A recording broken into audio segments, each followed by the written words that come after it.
So our time is short. I'm going to get going because we've got a lot to cover. So, and we're going to leave time for questions at the end. So I'm Sarah Rosensweet. I'm a peaceful parenting coach and mom of 3 teenagers. My kids are 13, 16, and 19. And I live in Toronto.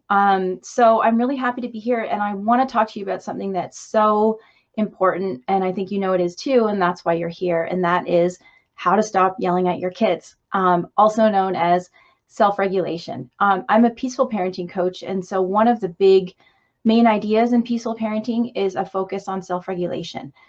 What that means, well, what it doesn't mean is that you never get upset with your kids. That's just not humanly possible. We're going to get annoyed. We're going to get frustrated.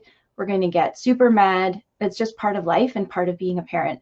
But what we want to do is we want to learn how to calm ourselves so that we can respond to our child in those moments rather than react out of anger. So self-regulation doesn't mean that you never get upset with your children. It just means that you can calm yourself so that you don't yell at them, basically, or worse.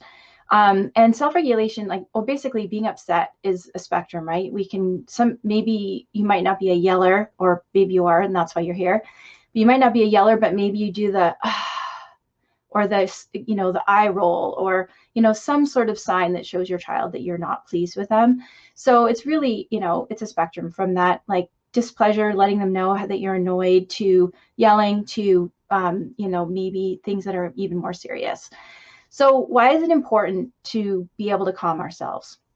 There's a couple reasons. One, it scares our kids, right? Like it makes them feel bad, and it scares them. What the research shows is if your child has like a completely still and blank face when they're being yelled at, if you take a sample of that child's body chemistry, I don't know if it's their saliva or what, take a sample, their cortisol is extremely elevated. And if you check their heart rate and their blood pressure, they're also extremely elevated. So it's really stressful and upsetting for our kids when we yell. It also makes us feel bad, right? But I think one of the most important reasons why we don't want to yell at our kids is because it really hurts our relationship with them. And I'm going to tell you, as the mom of 3 teenagers, having kids who care what you think is really, really important as they get older, especially. You might try to control them or be able to control them when they're younger. But what we really want to do is influence them as they get older. My son even said to me once, "You're really lucky that I care what you and dad think." And we are, and that's, 90% of parenting teenagers. So if any of you are worried about, oh my gosh, the teen years, what are those going to be like? Working on your relationship with your kids is the best investment in your future that you can make. And I think we all know if we have anyone in our lives who yells at us a lot, it really makes us sort of harden our hearts to that person. It might even make us resent that person. And I'm not saying your kids won't still love you even if you yell at them, because of course they will.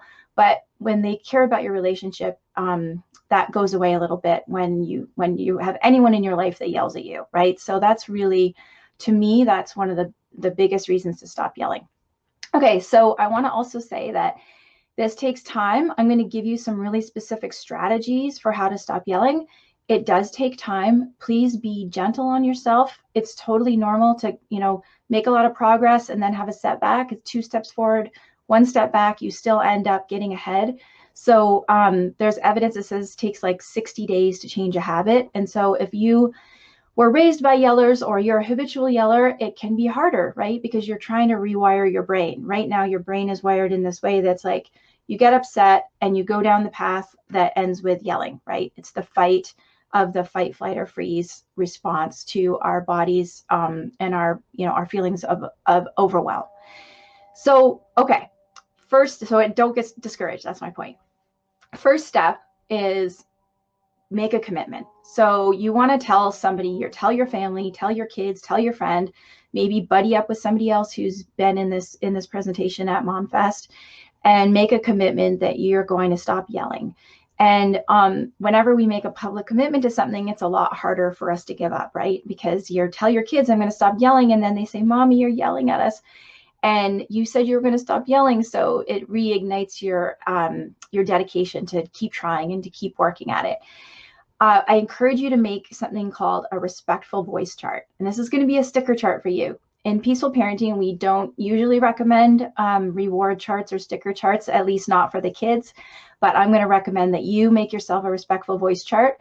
I'm going to tell you a little bit more about this at the end, but I actually, I have a really low cost program, the 21-day challenge, how to stop yelling at your kids, that will include all of the worksheets that I'm talking to you about. You for sure don't need to buy anything. You can just make it yourself. But if you are interested, I'll tell you at the end how you can see that, my How to Stop Yelling at Your Kids program.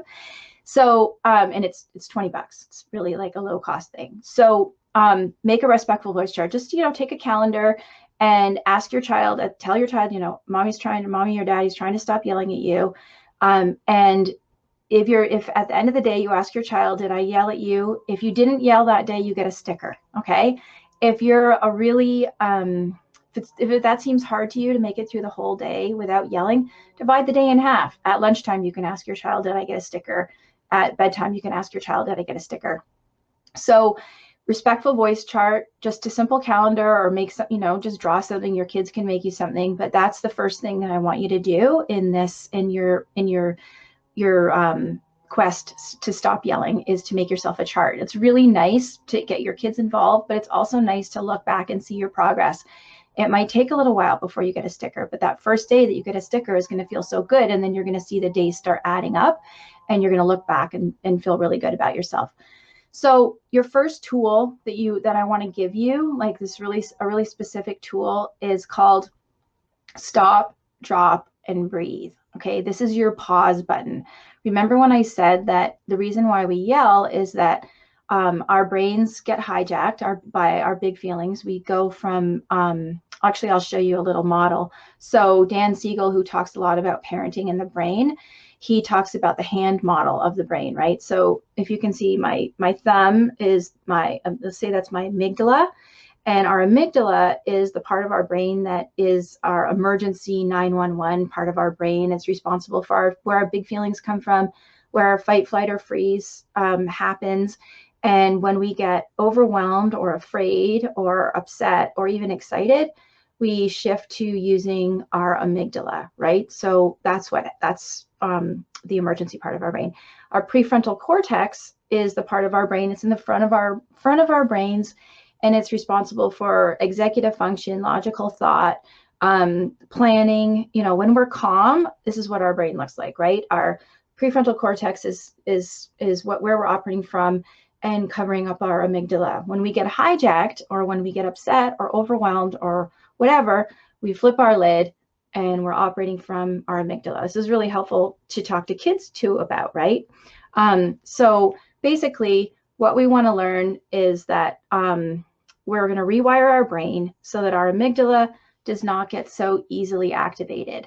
So every time you use your pause button, every time you stop, drop, and breathe, which I'm going to explain in a second, you're changing your brain. You're making it so that the habit isn't, upset and overwhelmed to shouting. You're going to use that pause button, that space in between what they call a stimulus and response. And every time you use your stop, drop, and breathe pause button, it's going to get easier the next time. So when you're just starting out, so anyways, the stop is just stop. Just stop what you're doing. Maybe you're trying to get the kids to get into the bathtub and nobody's listening to you and they're running around like crazy. And you start yelling, get in the bathtub right now, or whatever, whatever you're yelling. When you first start this process, it might be that the stop is the stop in the middle of the yell. And you can just go and clap your hand over your mouth and just stop what you're doing. It may be as you go on that you can stop before you start yelling. You'll start to notice some of the signals that your body's sending you that you're starting to get upset, and you can stop, just stop. Then you're going to drop. So what I mean by drop is drop your agenda. So your agenda in the example I just gave is getting the kids in the bathtub. So you're going to stop, drop your agenda, just forget about the bathtub just for a minute. Doesn't mean you're going to forget about it for the rest of the night, but just for a minute while you're getting yourself together, right? While you're reining in that yelling response. Drop your agenda. And this can be really hard because, usually we feel like it's an emergency, and that's why we yell, right? We feel like it's an emergency. So stop, drop your agenda, and breathe. When we're breathing, it's a signal to our body that there is no emergency, right? If a tiger jumped out of the woods and was about to chase you, you wouldn't be stopping and taking deep breaths. You might find that there's something else that works better for you to shift the energy and to help your body and your brain remember that it's not an emergency. So that breathing is breathe, remember it's not an emergency. The second thing that I want you to do after you stop, drop, and breathe is to have a mantra. In my Stop Yelling Challenge, I have a whole list of mantras, but I'll just share with you a couple of my favorite ones. Some parents find that it's not an emergency is a good mantra. A mantra is basically just talking to yourself, right? So when we're hijacked by our thoughts and also by our body feeling like it's an emergency. So we want to give our brain the signal that it's not an emergency, and our body the signal that it's not an emergency. The breathing or doing something else to shift the energy, like maybe shaking your hands out, having a drink of water, splashing some water on your face. These are all things that you can do to send a message to your body that it's not an emergency. Your brain you need to tell yourself a different story. So this is not an emergency, or, he's having a hard time, he's not giving me a hard time, or I can handle this, or if we're late, no one's going to die, or, whatever you need to remind yourself that it's not an emergency, that you can handle this, to just sort of shift out of that fight, flight, or freeze state. So those are the basic tools for in the moment, right? You want to stop what you're doing, drop your agenda, breathe, use your mantra, and you can even ask your kids to help you. I mean, if it wouldn't drive you crazy, you can help your kids to remind you when they start seeing you get upset, that they can remind you of your pledge. Mommy, you look like you're starting to get mad at me, or whatever. Some people might find that doesn't help, and other people would find that it does help. So the next thing that I want you to do, that's your tool for the moment. But as you're progressing and as you're working on the Stop Yelling, remember I said that it can take a couple of weeks and even a few months to really, really stop. You're going to see improvement along the way. But basically, I want you to start to keep track of your triggers. So just grab like a notebook, or just have a piece of paper in your kitchen drawer or whatever.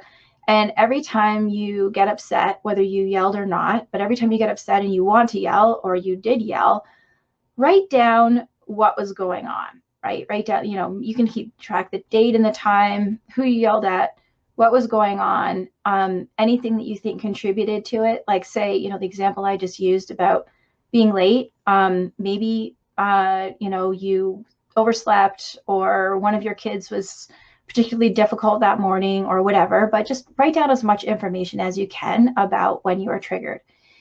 And then I want you to start looking at those triggers. So the trigger basically, I guess I should just explain that. The trigger is whatever happens that makes you yell, right? Kids not listening and not getting in the bathtub, somebody, pouring cereal on the dog, or like whatever, drawing on the wall, whatever the thing is that makes you yell. And then after you've done that for a few days or a week or something like that, you can start to sort out your triggers. So I like to have parents sort the triggers into things that you can do something about and things that you can't do anything about. So when I say things that you can do something about, I'll give you a couple examples. So being late, maybe you can get up, you can get up a little bit earlier, or you can get things ready the night before, or you can find some way to, you can control those circumstances more, I guess is my point. Things that you can control, we can control the circumstances. So, maybe your kids never want to turn off the TV and get ready for bed. Maybe you just don't watch TV before bedtime anymore. That's something that you could control. As I mentioned, getting ready earlier, finding a win-win solution. That's something we talk about a lot in peaceful parenting. Find a win-win solution to get the kids ready to leave the park when it's time to go. You've got a snack waiting in the car or something like that. And so these are all external factors that you can control. And the other category of triggers is things that you can't control. So maybe when your child isn't listening to you, that's a real trigger. Or maybe when your child says you're mean, that's a trigger for you. you can start looking at those ones that I put into the category of things that you can't control. Those are often some sort of deeper message to us, right? So maybe if your child says, you're mean, maybe you have some story that you tell yourself about, if a good parent, if I were a good parent, then my child would be happy with me all the time. And so that, those are often like those shame trigger, where you feel like you're not worthy or good enough or lovable. Your child saying you're mean, you start up here with the you're mean, and then under that there's a story you're telling yourself about, well, if he thinks I'm mean, then I must not be a good mom, and if I'm not a good mom, then I'm not a good person. And then you go down to that feeling, that horrible feeling that you're a bad person. So your child saying you're mean is actually not anything. You can't put duct tape over your child's mouth. You can't go around and do everything you can to keep your child happy so they never say that you're mean. And of course, there are going to be times when your child is upset with you. That's just part of being a parent. So that's one of those triggers that you can't control, right? You can't control your child saying you're mean or saying you're upset. So that's when you want to look within and say, okay, what is it about that I find so upsetting? And so you might want to find a different mantra, like, even though my child is saying I'm mean, I'm still a great parent and a great person, right? So I love the even though, and you could use that, even though my kids aren't getting in the bathtub, we're still going to figure out how to get everyone in bed tonight, right? So it's like letting the difficulty exist with the you can handle it factor. The other example I gave about an internal trigger or trigger that you can't control is your child not listening to you, right? So you might want to look back, like, what does it mean to me not to be listened to? Does it feel like I don't matter? Does it feel like I'm not important? What is it about that? Where does that touch inside me in terms of, not feeling important, not feeling seen? Was when I was a child, did I not feel seen? Is that what's really underneath all of this? Is that what I'm finding really upsetting? So those are the basics condensing all this into 20 minutes is a challenge. I hope that was helpful and clear. Those are the basics of self-regulation and how to stop yelling at your kids. And as I said, if you're interested in more in my ebook and all the materials that go with it, the best way you can either, shoot me a DM on Instagram when I'm at Sarah Rosensweet. You can go to my Facebook page, which is Sarah Rosensweet Peaceful Parenting, and there's a link, a pinned post at the top that has the Stop Yelling. I have a free Facebook group, Peaceful Parenting with Sarah Rosensweet, that you're welcome to join. And so anyone have any questions for me, you can put them in the chat. Alana asked us to save 10 minutes at the end for questions. I think I could bring you can either put them in the chat or I could bring you on screen. Hopefully I can figure out how to do that. And I would love to support you right now. We've got about 10 minutes where we can do a Q&A. So I said Zoe says, but her child will definitely want to keep her accountable, which is awesome. And yeah, we've got a bunch of people in the room. So I hope that you guys have some questions for me or some, anything. You can even ask me anything about parenting if you want, if you don't have any questions specifically. Teresa says she has 4 kids, 6, 5, 3, and 2, and it's like they all gang up on me. Oh, you must be so busy. That's amazing. It will get easier as they get older. Yeah, and I'm sure sometimes it does. Like they want to keep playing, and that's the thing. We're 95% of the day we have opposing agendas to our child, right? Like they want to stay home and keep playing. We want them to get ready and go to school. They want to keep playing, and we want them to come to dinner. They want to keep playing, and we want them to go to bed. So if you didn't notice there, like pretty much their agenda is to keep playing no matter what. Play is the work and the language of childhood. So I mentioned win-win solutions before. A win-win solution is how do they get what they want and I get what I want? And one of the best ways to do that is to engage your child in play. So you want them to take a bath and you say like, okay, come on, baby duck, let's go find the pond. And you scoop up your child and you like bring them over to the kitchen table and say, here's the pond, baby duck. And you put them on and they're like, what? Like, oh, wait, this isn't the pond. And then you run them into the living room and put them on the couch. Here's the pond, baby duck. And by the end of it, I actually got this story from a client who made up this game and said that it worked really well. Your child's going, no, the bathroom, that's where the pond is. So anytime you can engage your child in play, that will really help you align your agenda with their agenda. Whatever they're interested. If your kid loves construction vehicles, let's pretend we're construction vehicles going up the stairs. How do you think a dump truck would go up the stairs, or whatever? Okay, so we got some questions, which is awesome.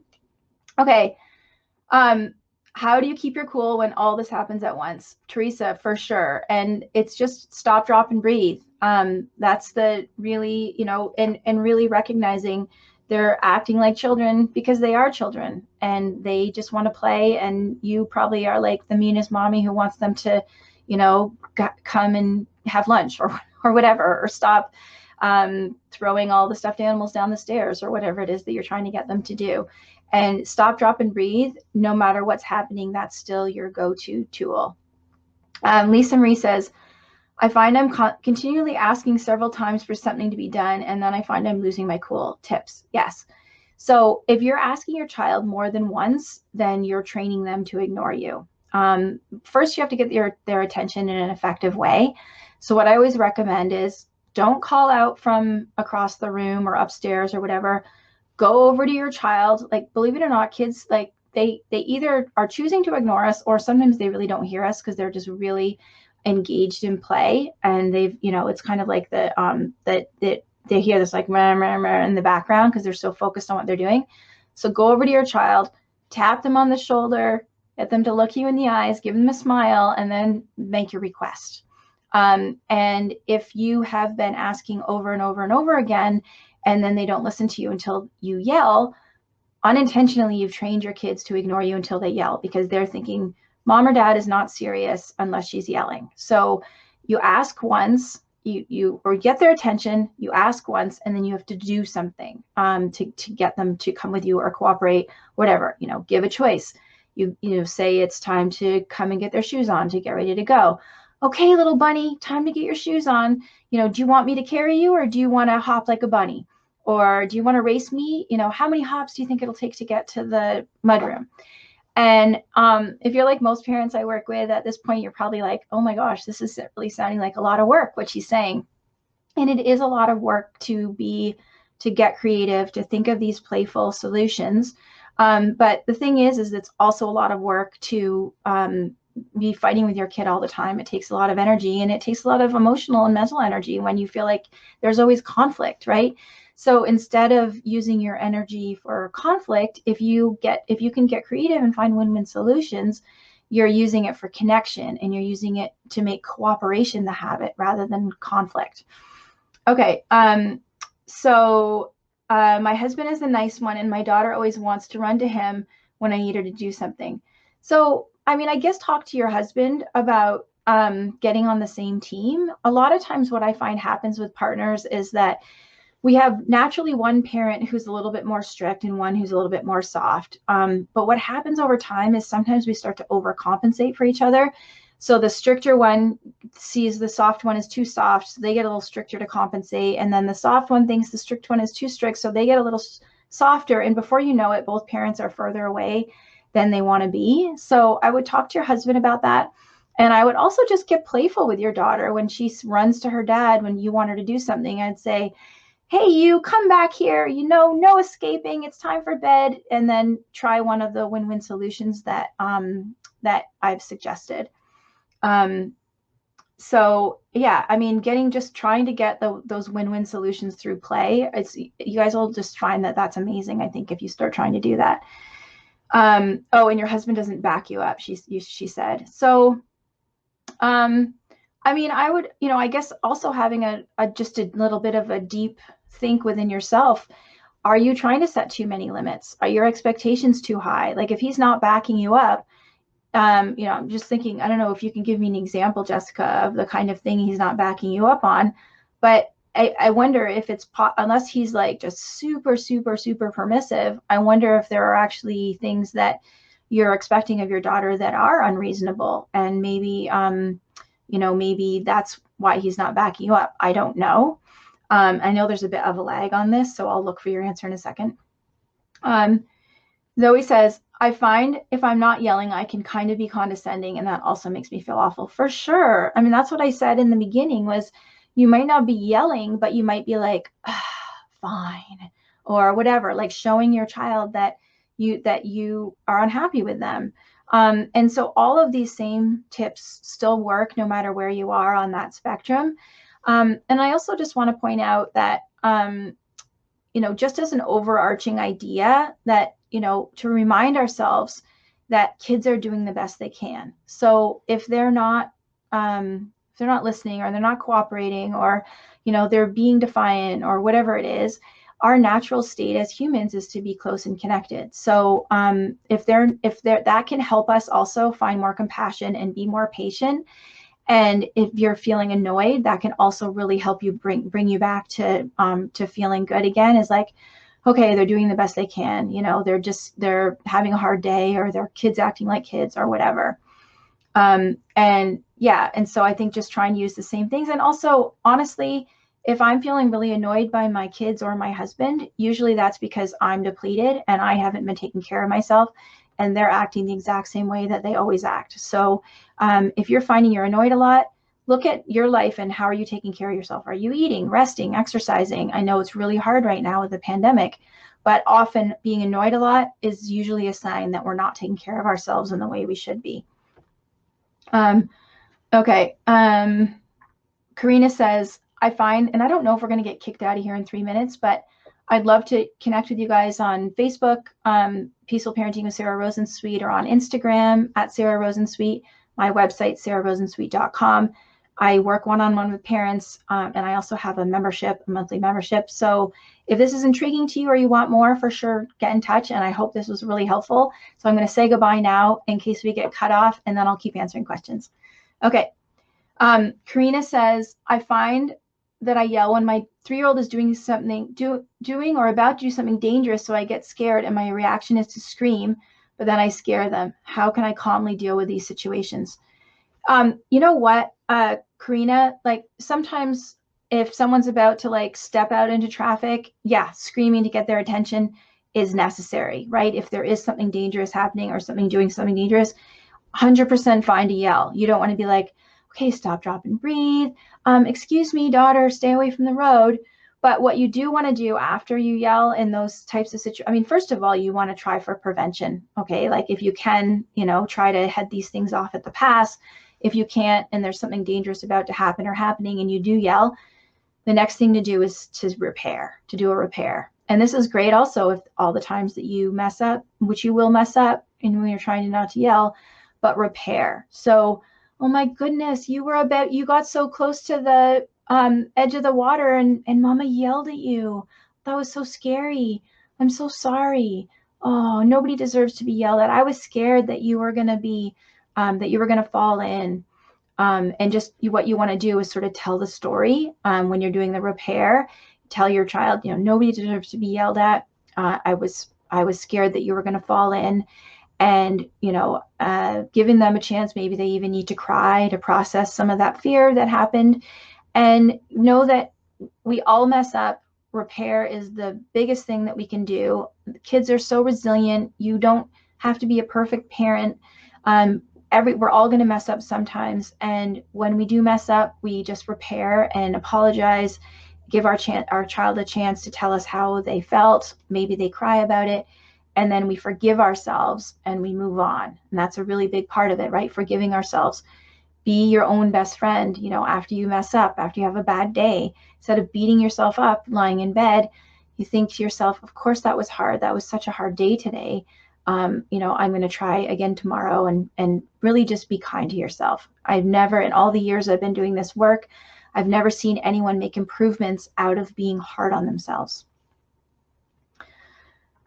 Okay, so I'm not sure, it's 1 o'clock. I'm not sure if we're all going to get booted out here, but thank you so much for joining me. And thanks to Alana and Osana for organizing this amazing gathering of moms and other parents maybe.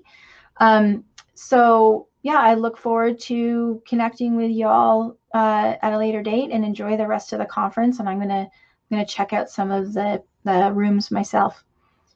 And I'm just going to sit here. I'm not sure if I'm supposed to end this or if it's going to be ended for me. It's 101. So yeah, this is sweaty. How's the weather? Anyone have a question? If we're still here, I'm assuming they're just going to close the room at some point. But if anyone has a question, pop it in, and I'll keep answering questions until I'm kicked out here. Lisa Marie says, "Thank you. This makes so much sense. Time to get creative." Yes, it's really, we do need to use creativity. And, you know, taking care of yourself is a really, as I mentioned before, when you're getting annoyed a lot, look at, are you taking care of yourself? And also, it is really hard to do all of the things that I've mentioned if you're not at least in a neutral mood. If you're like in a terrible mood and things are just, you know, things are falling apart, take a few minutes and, you know, sit down and have a cup of tea or do something. Kathleen says, my three, almost 4-year-old seems to test us to our very limits. Sounds like you have a strong-willed 3, almost 4-year-old, which is amazing. But yes, it does make parenting them harder for sure. In 3, almost 4, that's a hard age. They have big feelings. They have not very much control over their lives. They have low impulse control. My biggest tips for strong-willed kids are, you know, give them as much authority as you can, or autonomy rather than authority, as much authority over their own lives as you can. Whenever you can let them make important choices, let them. Say no if it's a safety or a health issue or they're going to hurt themselves or other people. But really try not to get into power struggles about things that you know, really you could let go. Work on your connection. Connection is the biggest influence we have over our kids. I was talking about that in the beginning. And, you know, find those win-win solutions. All of the stuff I talked about, all of the creative things I talked about are really, you know, ways that you can get a strong-willed kid to choose to cooperate with you. You know, they don't want to get ready for bed, but they do want to play. So those are all really good things. And remember also that your 3-year-old is doing the best they can. Like, I cannot stress that enough. They're doing the best they can. That's really important, that she doesn't, you know, she may be being provocative, but it's because she's having a hard time, not because she's trying to wreck your day or ruin your life. We have to get ourselves out of that victim mode, or we can't do any of this important work. She says, when we let her have more autonomy, she gets so easily frustrated if she can't do something and goes into full-blown tantrum. Yeah, that's also really common too with kids who have big feelings, and also they can't do things as well as they want to do them. It sounds also like your daughter is a kid with really big feelings. And whenever we have big feelings and we can't, people with big feelings need to laugh more and cry more, because otherwise they get stuffed down in what we call the emotional backpack in peaceful parenting.